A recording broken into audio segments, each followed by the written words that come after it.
ሰላም ጤና ይስጥልኝ የእውነተኛ ኑሮ ቻናል ቤተሰቦች እንደምን አላችሁ? ለዛሬ የሚቀርበው መልእክትም እንደሚከተለው ይቀርባል። አምልኮ የሚል ነው። አምልኮ የሚመለኩ በምድር ዙሪያ ከሰማይ በታች የሚመለኩ አማልክት ሆነው የሚሰየሙ በአራት ታላላቅ ምድቦች ይመደባሉ። እነርሱም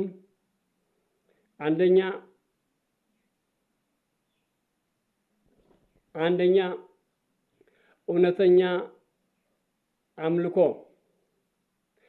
ሁለተኛ ተፈጥሯዊ አምልኮ፣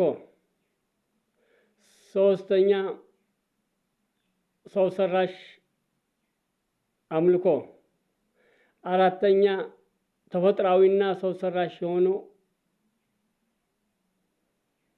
በጋራ ወይም ድብልቅ አምልኮ።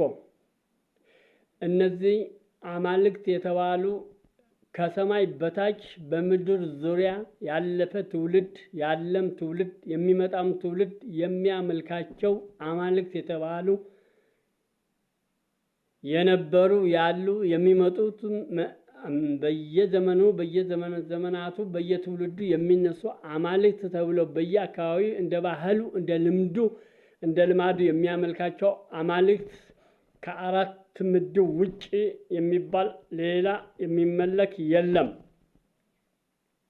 ስለዚህ እነዚህ አማልክት በአራት ቦታ ጎንጉነና መድበን አስቀምጠናቸዋል። ምክንያቱም እነዚህ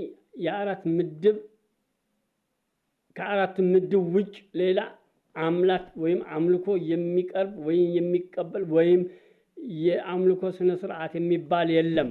በአራት ምድብ ነው የሰው ልጅ የሚባል በዓለም ዙሪያ ያለው ከ8 ቢሊዮን ሕዝብ በላይ ያላት ዓለም አማልክቶቻቸው ከነዚህ ከአራት ምድብ ውጭ አይሆንም።